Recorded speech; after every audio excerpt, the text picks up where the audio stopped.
It's connecting. We are connected. Hey everybody, welcome to AK Geeks. This is our The Walking Dead review breakdown. I'm Sean. With me I have Lynn. What's up, everybody? And today we're going to be breaking down the Season 8 finale, Wrath. Let me read a little blurb about this one like I do every week. And I think, I don't know how you feel about this blurb in relation to this episode, but I think this little blurb totally doesn't do this. Gives this episode way more credit than it's due. The communities join forces in the last stand against the Saviors as all-out war unfolds. Lynn, I just want to talk about the episode as a whole. Do you feel all-out war unfolded in this episode? For the zombie apocalypse and what few people they had, I guess you can call it all-out war. From That's what exactly how I feel. from what I'm accustomed to from the other side of things, I can't compare it, and I gotta stop comparing it because they pretty much. No, you got to try to do it on some merit. But even then, no, the quote-unquote all-out war section was super like lackluster. Yeah, definitely. And all right, so let's go into that. Did you like any of that? We'll talk about the other stuff a little bit later, but the war part where they're shooting and firing and everything. How do you feel? Can you really call it shooting and firing anything? There was a little. Jones stopped the hatchet, then killed a guy, and then that's about it. And some guns blew up in some hands. Yeah, if it wasn't for, the big swervola. The curveball was that Eugene, and we kind of talked about it last week, that Eugene stepped up to the plate and hit a home run and manufactured bullets that would backfire on the Saviors, which really gave Rick's group the upper hand, right? So, do you think that's enough to redeem him? I guess in Rosita's eyes was, because all she did was punch him, and then that was it. Because he pretty much turned. To me, man, I really didn't want to see him be redeemed, but I guess I'm gonna give him a redemption for that one. But I'm still watching his ass because. But here's the thing, I knew. When he put Gabriel back on the line, purposely knowing Gabriel's fucking up, you had to be, from that point, you had to be saying, okay, he's going to let those bullets fly. Whoever gets those bullets, that shit's going to backfire. Yeah. And Gabriel's going to get his plan out. That's why when he puts a gun to Gabriel's face, when Gabriel tries to escape to warn him, the whole point why he didn't want him to warn him is because he didn't want Negan's folks to fire their weapons ahead of time. Yeah, you know what I mean?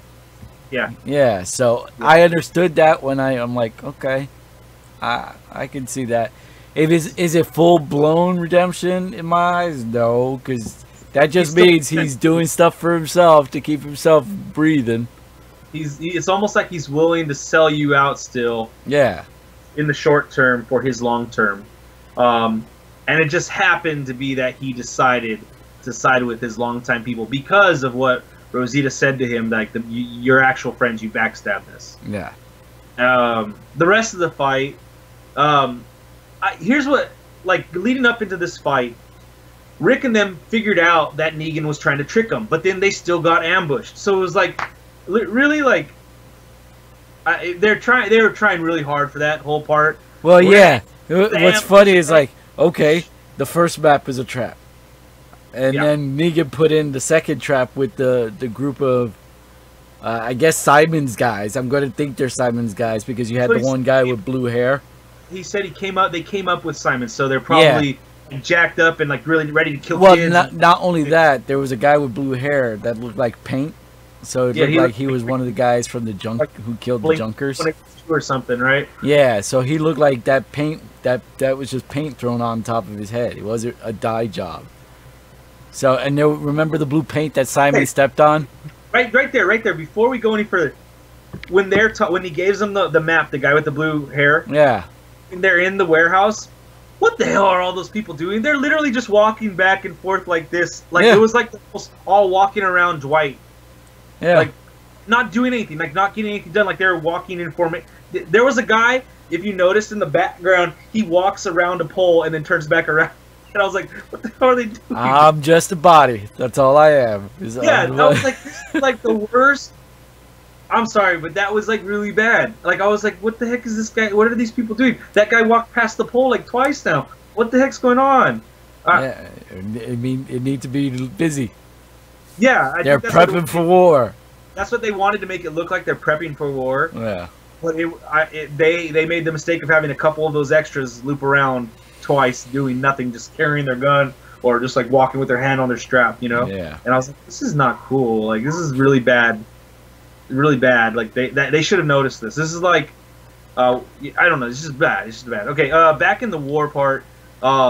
You think he kind of redeemed himself, but not total redemption? I don't think he got redemption. That's like saying Gabriel was okay right after telling his story of what he did to his prisoners. And no, Gabriel took a long time before he felt he was all right. So okay, so this whole war, which lasted a whole like minute and a half. 2 minutes, right? There's something that I caught that really kind of frustrated me and pissed me off.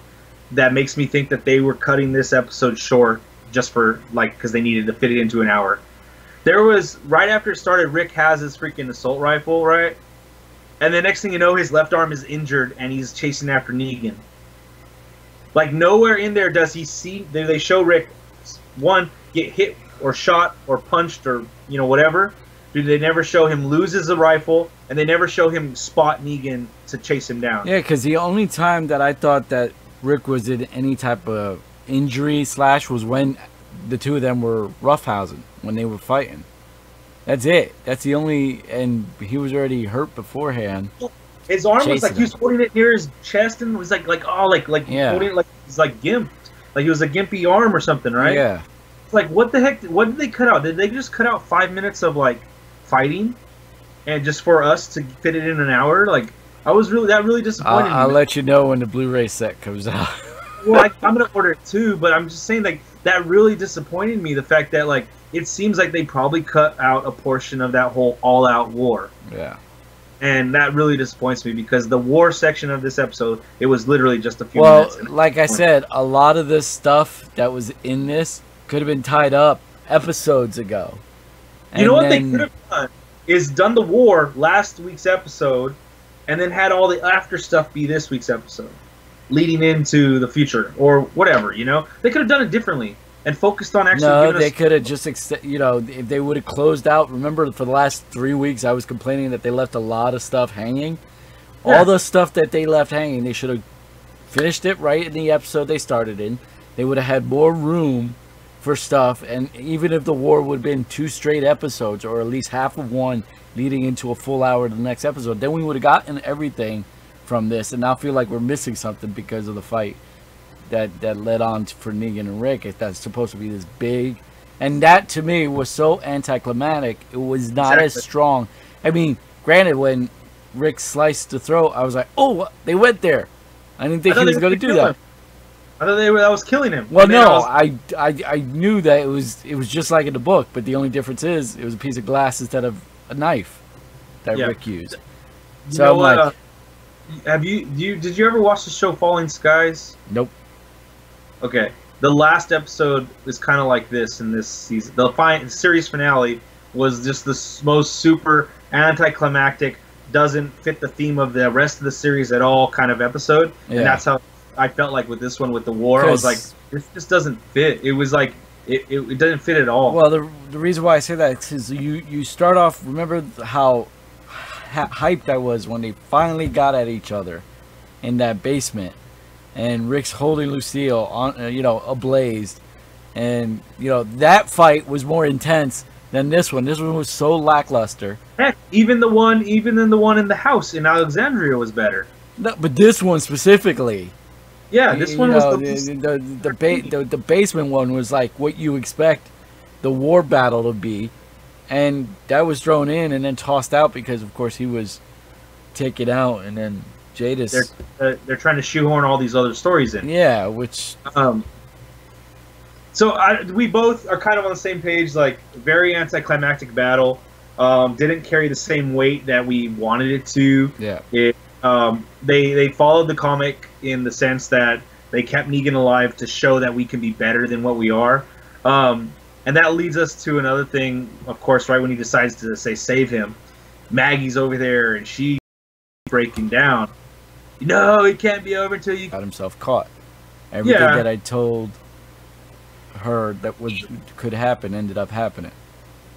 Yeah, and I appreciate that he let him go. Because now at least Dwight can go find Sherry, you know. And I'm going to get to that note.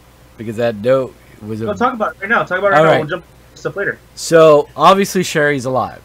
Yes, because she left him a note. Yes. And I believe Sherry's with another group. Another group that you and I are more familiar with. And the reason being is because of her, underneath the honeymoon sign, is that infinite logo. Yeah. Now, if anybody remembers, Alpha, she wears a belt buckle. Her belt buckle... Now, I'm not saying Sherry's going to be Alpha. Sherry is not that strong a character. Alpha is a dominant female for the Whisperers. Alpha wears a belt buckle that has the infinite logo. And it's sort of like a sign for the Whisperers to tell where everyone else besides their meat suits. And so I thought this was her suggesting, this is where you can find me. And that infinite is the symbol he's got to look for. Because I think they're going to use that as a reference point as where the Whisperers can meet up. Because they do have a camp outside of just staying close to the herd, but not. And the other thing, that field, that hilltop that they were fighting on, where Negan's guys were above them, did you notice that when they were walking, there were fence posts with no fencing? I.e., the Whisperers used to mark their domain of where people could not pass. And if they were past that, it was, you know, hands off. You were dead to them. Because that was their territory. You don't go past those fence posts. And those fence posts also take precedence to the couple characters that they behead and they stake them to warn Rick's group. So I think they're setting seeds. Plus, they showed us that large herd. Which to me was like that was what the big whisper thing was. Other than the stuff we were talking about earlier, is like in this episode would be. I think the herd was the most out there thing to let you know, hey, we're getting to the Whisperers. But I think the smaller things were like that note, the fence posts marking off their domain where their domain starts. So, I'm pretty sure that that's where we're headed. The only thing that, going back to Daryl, because that's where we were before we went on it. Let's go back there.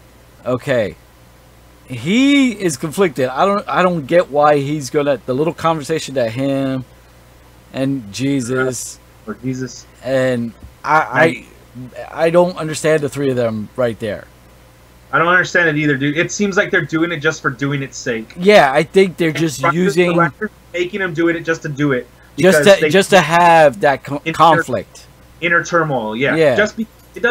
Because I could see Maggie getting mad at Rick, just like I want to say in the comics, isn't she like mad because he kept him alive anyway? Yeah, but then she grows and she actually respects Rick for not doing it, and she understands. She grows to, you know. And so to me, it's like they're trying to insert this quote-unquote Marvel Civil War.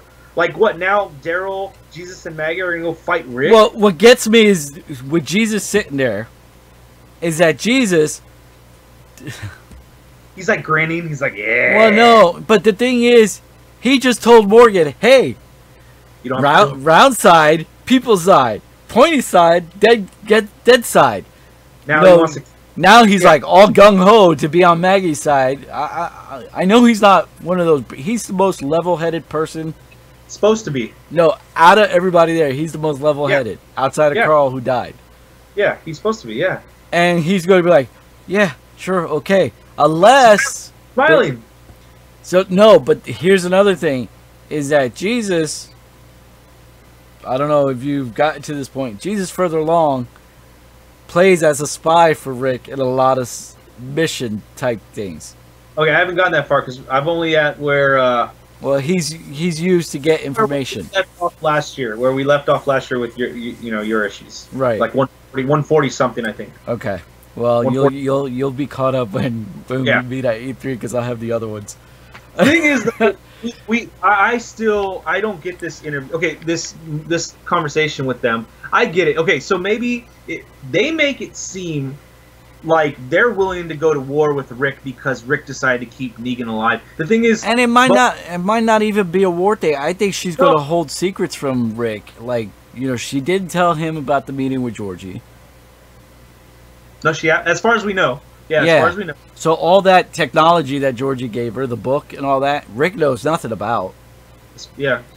Sadiq is not at the, you know, with Rick's group. He's living at the hilltop, and he wants to build stuff at the hilltop, as well as the recent savior that wanted to stay there as well with Maggie, who ends up being the flirtatious guy. He said, I think he's going to take the role of that guy in the comic, the flirty guy. Yeah, which is pretty much on point because he was a savior, the one guy that flirts with Maggie. So he said that they were going to go back. A couple guys and him were going to go back, but then he says, "But I read the book. I've been reading. I could do that stuff. I can make things. I could build things. I could build this future."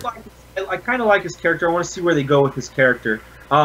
But I just don't like the conversation. I get it. If they're going to try to plan to kill Negan, that's fine. But don't make it into like this war with Rick thing. Yeah. Like, really, like you're going to turn. It's so flimsy. It's such a flimsy statement and argumentative reason to be willing to go to war with your own people. Mm-hmm. You know, it's so flimsy. This is the thing I've been talking about this whole season is the writing and trying to actually make people sound like themselves and their character, and then giving them stupid reasons to do stuff this season. It's very uncharacteristically. They every now and then they just decide, oh, we're gonna have this one do this one do that. Yeah. There was a scene in there. You mentioned Sadiq and Rick, and this is, I think, truly where Rick turned around. What did you think of that scene where Sadiq told him about Carl? I think I thought this could have been done like episodes ago. This is one of those plot points that should have been squashed a bit ago. They keep on, yeah, and even with the letter to Carl, and obviously it coming up again, Carl's letter to his dad, I should say, it being brought up, and then the flashback, and the flashback actually got me because I kept wondering if they had already filmed that, like this was some offshoot that just happened when they first met, like on the scene in Georgia, and that was just a simple little walk to get to know one another, and they just filmed it and they kept it in the can just to see if they could use it, and they turned around and were like, hey, we got this footage, let's work it in. It would have been cool if it was. Yeah, because when he was all clean shaven, he looked that young, and the way that they talked about it in The Talking Dead made it seem like they're confirming that they just recorded it recently. Because remember, he was saying like, I had to put the suit back on, yada yada. Yeah, but he looked too young. It would have been cool if it was one of those things where they did film that. It was a CAD moment. Yeah. B-roll or something. That would have been cool if it was. I did like the scene though, and I like how Sadiq explains it, like trying to show Rick, like, dude, you helped Carl become this person. Yeah. That is very caring, loving, and respectful, and cares for other people. You know, I liked it a lot.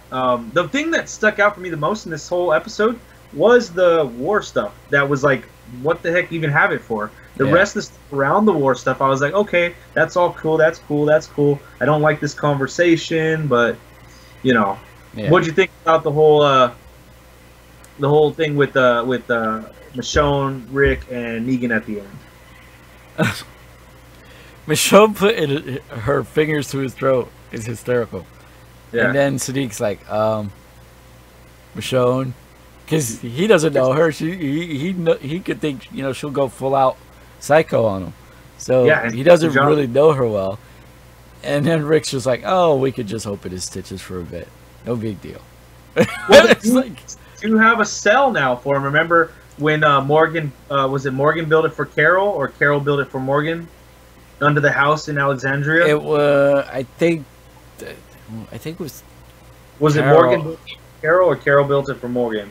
Yeah, I think Carol was in there because Morgan was trying to bring her back. something like that. I forget, but there's a cell there though. So the same one that the Jackal was in. The Jackal.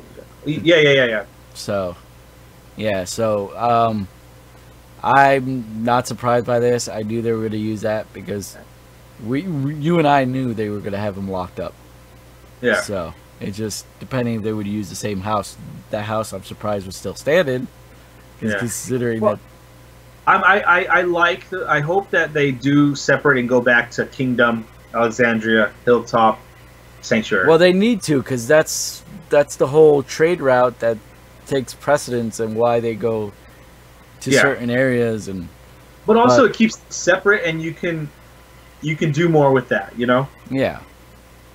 With everybody back in one spot, you story-wise, you're gonna have a lot of people interacting with each other all the time. But that doesn't. I don't think they would ever do that because the whole premise, besides All Out World, was like Brave New World. Yeah. And you can't have a Brave New World if you're all stuck under the same roof. No, exactly. And so that's what I'm saying. I'm happy that they went back. I hope to see them rebuild Alexandria from all the fire bombs and whatnot. What did you think about Oceanside joining in? Oh, that was a gimme. That was so. Like, there's no surprising. 10 seconds. Yeah, and thrown away just as quick. It's like, what are you guys doing here? We changed our minds. Well, what it was Tara saw Aaron, so Tara went to Aaron, and they cut back over to the other stuff, and that was when Rick ran out with his hand all injured, chasing, shooting, and then. So did you notice? You know how Rick shot the glass, right? The first shot. Mm-hmm. I saw a scene of back on the first episode where it was showing him against the tree, and they had the glass right there next to it, and there was no bullet hole in it. Well, even at the end, they didn't show the bullet hole. It was just a broken piece that was off. No, I know, but there was a broken hole in the glass, the frame, not the frame, but the glass. After he shot, you right. So when they went back to that scene, they made an error in sense. Is what I'm saying is that they didn't have the glass broken already. That scene where he's sitting there at the end is the same scene that they had at the first. So it was all filmed. Yeah, so they made a mistake. They didn't have it broken. Is what I'm saying. So they made a mistake. Let's go to this end of the film and we'll start going on transitioning to the Fear the Walking Dead a little bit. So we find out Pollyanna. What's her name? Pollyanna. We found the heapster. The actress's name is Pollyanna. We find out her real name, Anne with a E. Yeah. A-N-E. And she's invited back over to Alexandria, and Morgan's gonna stay there for a while. And so he does that, trying to get himself right. Everybody comes to visit him, it seems. Well, that was during Fear. Yeah. Was that the beginning of Fear. So we're transferring. Well, it ends with Morgan going to Jadis, Anne. I gotta call her Anne now, and then it blends right into Fear of Walking Dead with everybody coming to see him. Yeah, Fear the Walking Dead. They're coming to see him, and I like what they said in the Talking Dead. They didn't narrow down how much time has passed from the end of the war to this point where Morgan leaves. But we know that there was enough time for him to grow an eggplant, they said.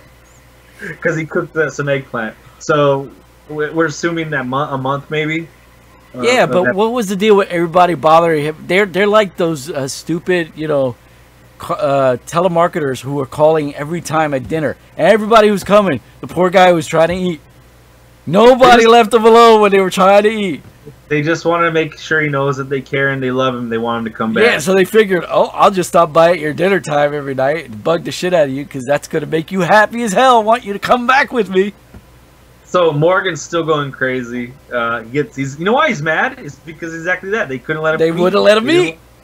That's why he left, because they didn't let him eat. So let's go into this whole trail of tears that Morgan's doing over here, freaking Forrest Gumping it, all the way to Austin, Texas. He jumps in a car, he tries to help a guy while he sees him. When that happens, when the guy tells Morgan to leave and he's trying to sleep, and Morgan says, "I'm just trying to help you, look alone." Did Morgan close the door, or did Morgan leave it open? Morgan closed it. Okay, yeah, but it wasn't not fully. He just joined it to the point that he, if as soon as the guy changed, he could just push it out and he's gone. Yeah. So. Because remember, we see this guy later on at the end of the film, at the other end of this episode of Fear the Walking Dead, and he has bite marks on his ankle. That's why I thought, like, I was like, oh, did he not close the door and he get bit, and now he's... Well, he was bit when Morgan found him at first. Was he? Yeah, that's why he was giving him the alcohol and the bandage, because he was trying to get him to clean. Right. I thought it was something yeah, else. no, it was a bite. Okay, okay. And Morgan was just trying to ease him, but the guy wanted nothing. He just wanted to be left alone. He didn't want to be bothered. Yeah. So I guess he was already expecting to die. Yeah. And Morgan was like, no. And when the guy told him to go away, he could have left the alcohol. To be quite honest, he could have fucking left the alcohol just to save a little saving grace in his head. But no, he took it and he took the bad-aid. He was like, all right, fuck you, and kept on walking. So what about the rest of this? He meets a cowboy, which I've seen this guy in a million things before, but I don't know his name, even though they said it in the show after the show. Raising Hope. He was the dad on Raising Hope. Yeah. I really like his character. I really. Yeah. If they write him like this the rest of the season, I really like his character already. I got to be honest with you, as someone who has been watching Fear, this is Fear the Walking Dead's best episode. It's one of the best episodes, right? From writing point, from everything, every angle, everything. This was the best episode of Fear the Walking Dead, and it had nothing to do with the original cast. Let me say this, Lynn. I like this episode of Fear the Walking Dead better than the season finale of Walking Dead. Yeah. The writing for this guy, what's his name? John? What's his name? Job? John? Job, I thought it was. Something with a J. Yeah.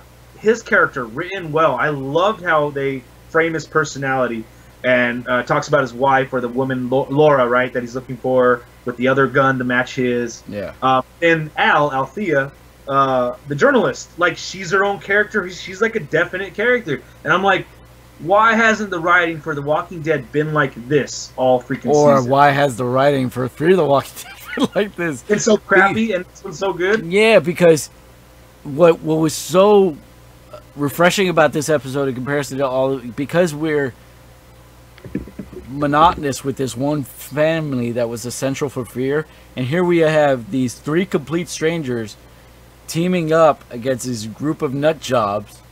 And first, I want to know more about Al, because how the fuck she got the assault vehicle, the SWAT vehicle, I'd like to know more. I'd like to see I'd physically see her background story. I don't want to see it told. I don't want it told to me. I want to see it, because I think that's more meaty. Here's the episode is called "What's Your Story?" So it's focusing on what goes on with Al, with Morgan and the other guy. It says a lone traveler's weary journey is interrupted by new acquaintances, some who become friend, others who become foe. Which they're talking about Morgan in that sense right there. The guy. So we had Althea is Maggie Grace, which we've seen her in other things. And John Dory is Garrett Dillahunt. John Dory. His name's John. Yeah. I felt like Al and John were both written very well. Everything with those other guys that were attacking them, and I liked how their relationship was with Al. Like, it was like they're getting desperate, but it wasn't until that breaking point where they went over the line and got super desperate, right? Yeah. They knew who each other were, and they weren't like, it wasn't savage yet, between people. Yeah. Just yet. I like that they allowed it to show that there was still some humanity left in these people, until that. I didn't get that from the guys.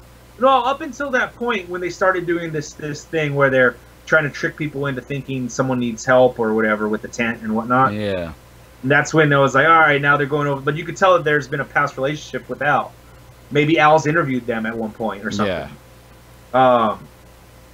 I don't know. I just really like this episode of Fear the Walking Dead. It's a good jumping off point for this season. Yeah, definitely. And so this proves both of us wrong. They just jumped ahead a few years. Dude, and I don't understand how the hell they're going to explain the time jump. That's a few years. Yeah. So Alicia is now freaking 21 or 22 now because she was 18. when the Fear the Walking Dead started. Nick has got to be around 24, 25. 25 now. Even though Frank what's his name? What is his real? Whatever his real age is probably like 30 something. Right. But he does look young. But the point is, because of the way they end, they're all together. Somehow, some way, they're all together again. Well, except for we don't know if the mom's there, but I think she is based on trailers and what's going on next week and whatnot. Wasn't she the one holding the weapon? Well, yeah, because no, it was Alicia. It was Alicia. It was Coleman Domingo. Alicia was the one on the ground at first who tricked them. Nick came out the side of the grass. Victor came out of the side as well, and Nick's girlfriend Luciana came out. Luciana, that's who I'm thinking of. Yeah. So Madison, we haven't seen her other than the what's happening next week. Yeah. So it seems like Madison's probably there as well.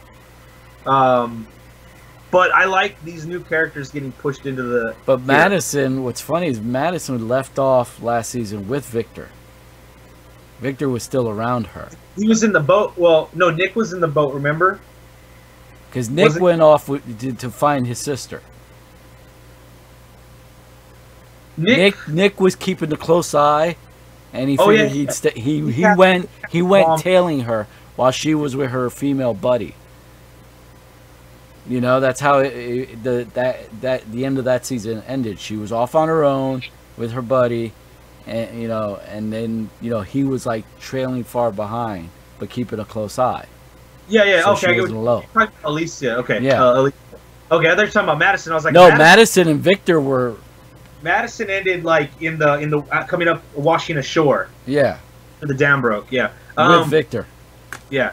I'm looking forward to this one. I want to see that now they're infusing some more people. I want to see if they allow other people to shine other than Madison's character somehow being like super mom that is just a plain out badass better than everybody. Well, that was this last season that they did that with her, because everybody else who was mostly focused, the rest of the seasons were focused on Nick and his fucking crazy way of thinking. Yeah. Well, maybe now Nick's gonna find a kindred spirit in Morgan. Maybe that'll straighten Morgan out. Maybe not. To be honest, I don't want Morgan to be there the whole entire season. Yeah, get him in, get him out. Yeah. Yeah, it's supposed to be a short crossover, not a full season crossover. At least I hope not. Because I think that would... I'd be hoping for the end of Fear to go by real quick.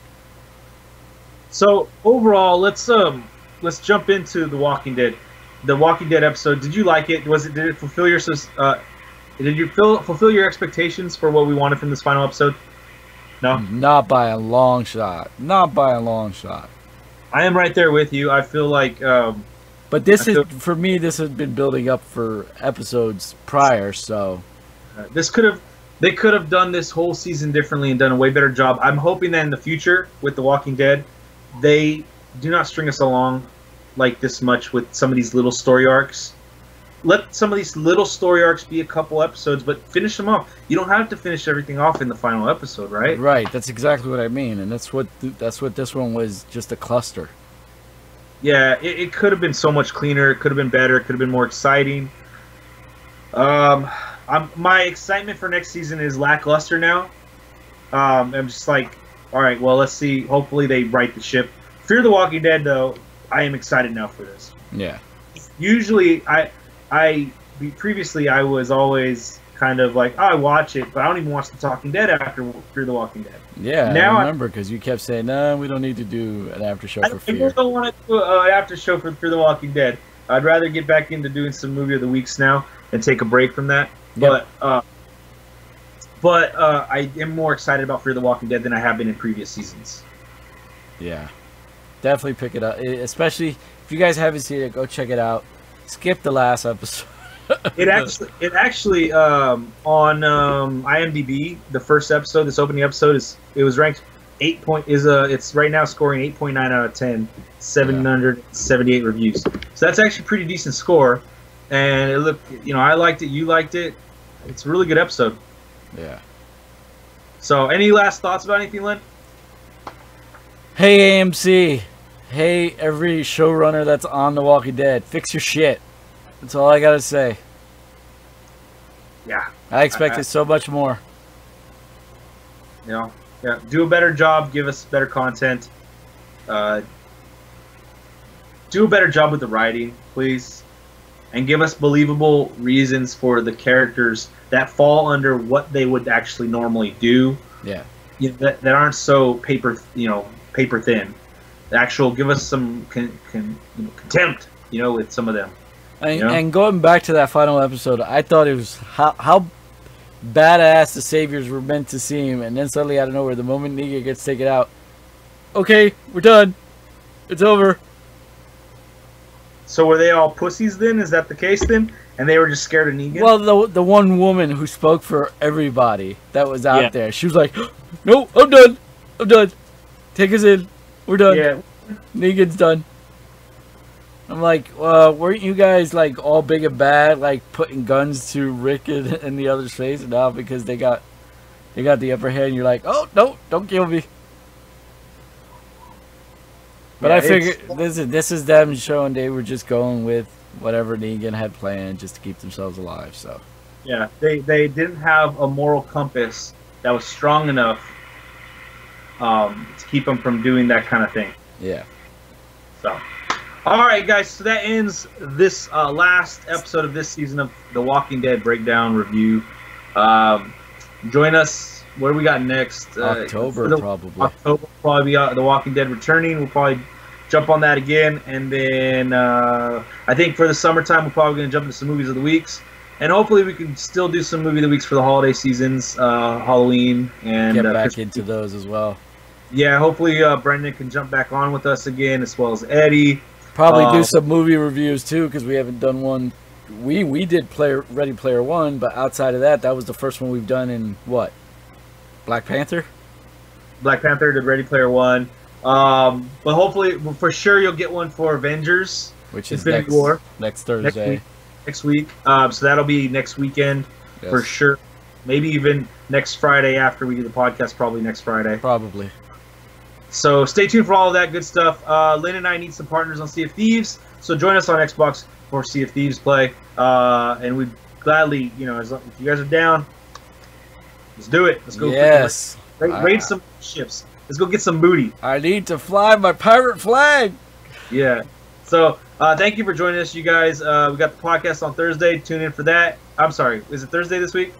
Yeah, Thursday. Last I checked, yeah. Thursday this week, Friday next week. Yes. And we will see you guys next time. All right. Thank you. Peace.